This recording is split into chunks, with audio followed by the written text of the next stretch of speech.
Good morning, Janice. Good morning, Anthony. Today we're going to talk about a slightly technical Bitcoin topic. Hopefully we won't muddle this up too much, but what does Taproot mean for Bitcoin estate planning? And it looks like, just looking at your face, Janice, you're probably thinking, you could have stopped at the first part. What does Taproot mean? I'm like, can we just start over? All right, so I'll get into that. I'll address that in a second. But first, I'm learning along with the listeners, so. This entire talk is going to be based largely on a really great newsletter or article by Jimmy Song, who is I guess you would call him a Bitcoin developer. And he wrote an article about what the Taproot upgrade could mean for Bitcoin estate planning. He covers actually mostly about all sorts of recovery situations, but we're going to focus on the estate planning side of things. And we're going to have a link to his Substack and his article on that. So full credit to Jimmy Song, but we're going to do our best to sort of either show how a dummy basically understands that article, but also a dummy with some estate planning background. Yeah. Okay. Small words, baby words, not many syllables. Okay. All right. So first, just in case anyone does not know what Taproot means, the Bitcoin protocol, I guess you might want to think, this is probably a terrible way of putting it, but the sort of the operating system of Bitcoin, I'm sure developers are like, oh, that's all wrong, you idiot. But hopefully that's enough for a layman to understand. So the Taproot is the latest upgrade to the operating system of Bitcoin. Again, I know I'm going to just get eviscerated from that, but that's what. Be nice in the comments today, please.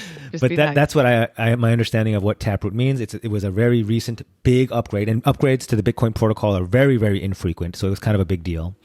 And what some of the inclusions in that upgrade can mean. I mean, it's not like these things have happened, but the tools have been made available for some of these things to happen. Does that make sense? Yes. Okay. I mean, I don't know if it makes sense. I mean, it makes sense to us. I'm still hanging in there, so we're good. Nice. Janice is in there. Yeah. Janice is still with us. All right. Okay. Let me know. Someone put in the comments at what minute mark Janice's eyes will go to the back of her head. When I just start grabbing my coffee, glazing over. All right. Yeah. So we're going to start with, what are script spends? Okay. Yeah. I don't really quite understand this either, but Jimmy Song does a great job of at least making it understandable, and I'm going to try my best here. Okay, so normally, before we get into script spends, normally the way you spend I'm going to say a Bitcoin, but I mean a UTXO. The way you spend a Bitcoin is you have a single signature, a private key that plugs in or is entered or whatever, and authorizes that Bitcoin to move. Okay, yep. But now it's very simple. It's like if then, right? It's a very one-to-one relationship. But now with Taproot, there's ability to add something called scripts on how that actually happens. So basically, that interaction is now programmable to have a lot of different conditions built into it. Okay. Does that make sense? I'm with you. Cool. And that's the basis for the rest of this discussion. Okay. I'm going to quote again from the article. Just again, I want to get this right, and I want to give full credit to Jimmy. Taproot essentially allows you to have as many alternative conditions for unlocking your Bitcoin as you want, making the addition of recovery options very easy. Yeah? Ah, okay. And we have talked about, before I move on to the next topic, we have talked about a lot of sort of ham-handed solutions like an email dead man switch and sharding your phrase into like several different pieces of paper. Yep. Potentially, this does away with all of that, or has much more elegant solutions. Okay. So all those past episodes are like pointless, right? But whatever. But that's the interesting part about all this crypto stuff, right? Yeah. From where we started, and even in the past year, they're making all these changes. I think for the better, right? Because we talk about.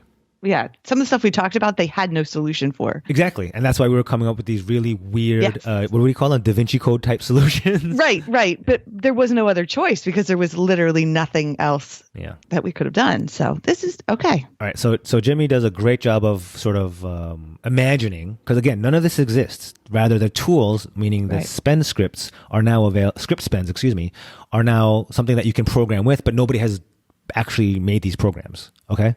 But these are ideas that could be developed. And these are the potential recovery options with Taproot. Okay, so first we're going to say multi-sig. And I'm going to quote from the article. Recovery, you can with Taproot, you can recover your UTXOs and again, that's just for the purposes of this conversation, that's going to be synonymous with Bitcoin. So I'm going to just say you can recover your Bitcoin with a 2 of 5 multi-sig of 5 friends that don't know each other. Okay.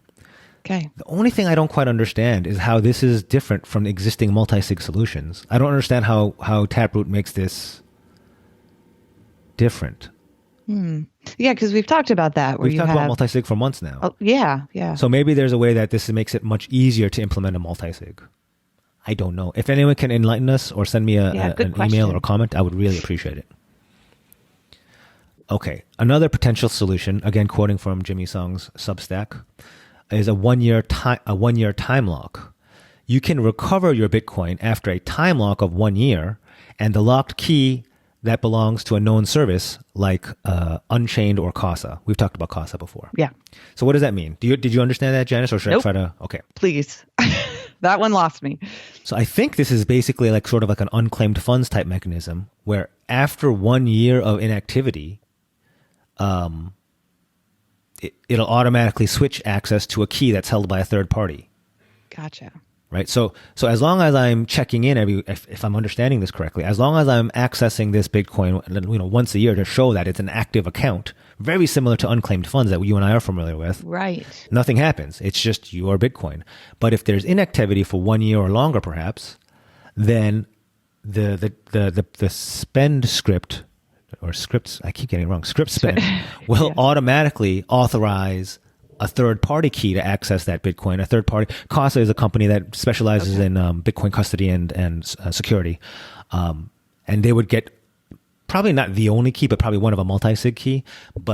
And they would be they would know to say, okay, now we've stepped up to the plate. Now I'm going to notify the other 3 key holders and see what needs to be done, and make sure this person's alive or not.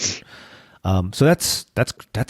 So like a fancier dead man switch that we had talked about before. Yeah. I mean, we've been talking about this. We need some sort of version of unclaimed funds as a backstop so that we don't have all this catastrophic loss of Bitcoin. Yeah. Right. Because we talked about that loss is, I mean, people just, if you don't know it exists and then it just, right. I mean, this might need to be like a default setting for every Bitcoin or UTXO out there. Just again, to prevent further, because there's so much just completely lost. Yeah, completely lost Bitcoin that will never be recovered, and it keeps growing, the pile. Yeah, so we think about all the bank accounts that we hear about down the road with some estates that have gone to unclaimed funds. We didn't know even existed because there was no record of them. So yeah, so if that's happening with a bank account, which everyone is familiar with, imagine how many Bitcoins are getting lost upon death or so on. Right. Okay, and lastly, the last example Jimmy Song gives about how different recovery options with Taproot is a degrading multi-sig. This is really, really elegant. I like this a lot. So he writes, you can also recover using a gracefully degrading multi-sig of 3 of your family members, where 3 of 3 is needed for immediate recovery, 2 of 3 after 6 months, and just 1 of 3 after a year. Do you see how that works, Janice? Yeah, okay. It's like, as long as you're actively using it, it needs to be pretty tightly secure, and all 3 of you need to be involved. But if you have 6 months of inactivity, like, oh, maybe somebody died. Maybe we can just make it 2 of 3.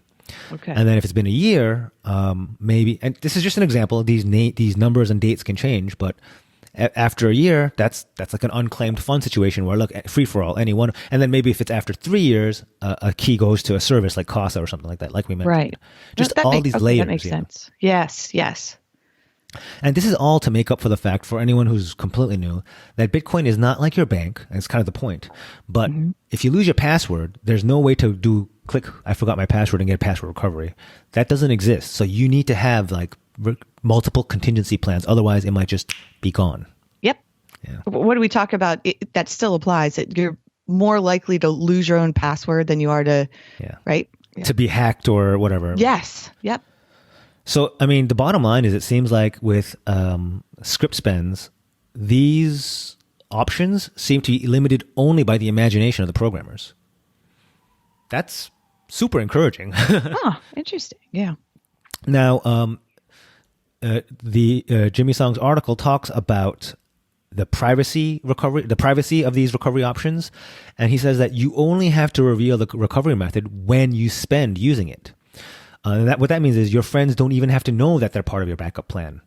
You just have to present them with what needs to be signed, or I guess maybe your executor needs to present them with what needs to be signed. So what that means is, Janice, if you name 3 people as your multi-sig members, they don't have to know that they're backup signers to your transaction. That information will only come forward upon your passing, or if you need it to access. And that's very similar to, you don't have to tell somebody that they're your executor. They might just discover that upon the reading of your will, right? Right. So very simple.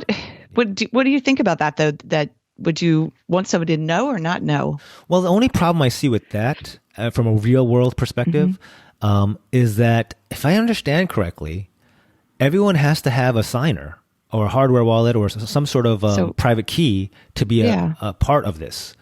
I can't just say my spouse, my son, and Janice are my 3 backup key holders. Right. Do you have a private key, Janice? Because I don't have a key. Yeah. Right. Like, do you have a hardware wallet? Do you have anything, Okay. So I think this sort of assumes that we're at a state of society where everyone has, or, is roughly familiar with having their own private key of some sort, unless I'm completely misunderstanding what this means, which is very possible.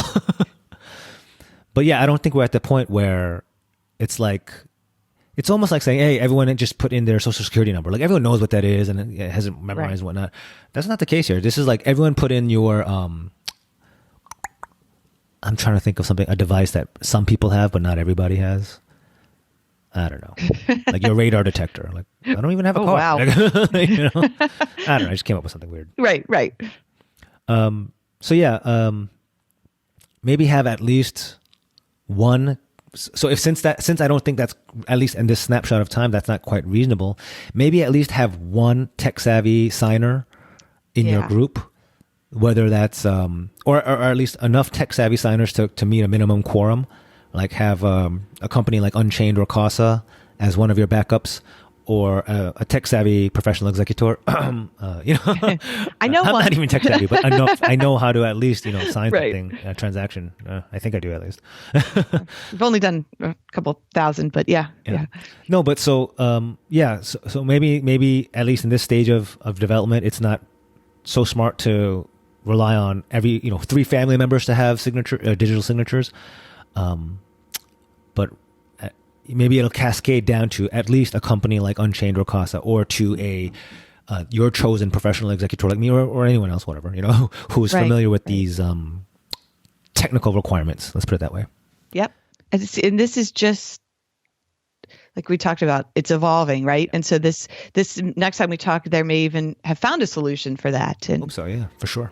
I'm just proud I didn't glaze over and I understood all of that. So bonus points for me. Thank you. Okay. So if you like hearing about all this crypto stuff, we're going to try an experiment. I know I'm learning as we go. We're going to try to throw a link in there for the Bitcoin tipping, right? So you can just leave a little bit, keep us going, let us know you're listening. Of course, with some of these, be nice in the comments, but we'll try to, I guess you're going to work on that to get that link in there. I'm not even sure. Honestly, I don't know how I'm going to do it. The goal will be to throw up a link to tip either on chain or Lightning. Tiny amounts is fine. I mean, totally appreciated. Basically, we're looking for any signs of encouragement that this is useful information, that people like it, are willing to throw a fraction of a penny our way just to show us that, hey, keep it up, and if there's anything significant, and I mean like any couple of bucks come in, then we'll totally throw that towards maybe setting up a survey or just getting more, developing more information in this space. And what I mean by this space is estate planning and probate specific to Bitcoin and cryptocurrency, because I am very familiar. That part I won't be falsely humble about. I'm very familiar with estate planning and more specifically being an executor and probate after the fact. What happens after somebody dies, and I'd love to pair that knowledge with Bitcoin holders and this great, interesting new technology. Yeah. I mean, because that's the way we're going. You're going to see a lot more people who pass and having this cryptocurrency in their estate plan. Very cool. All right. We'll try our best to throw those links down there and appreciate any signs of encouragement. Thank you, everyone, for listening. Throw in any questions or comments. Thank you, Janice. We'll talk again soon next time. Bye now. Bye.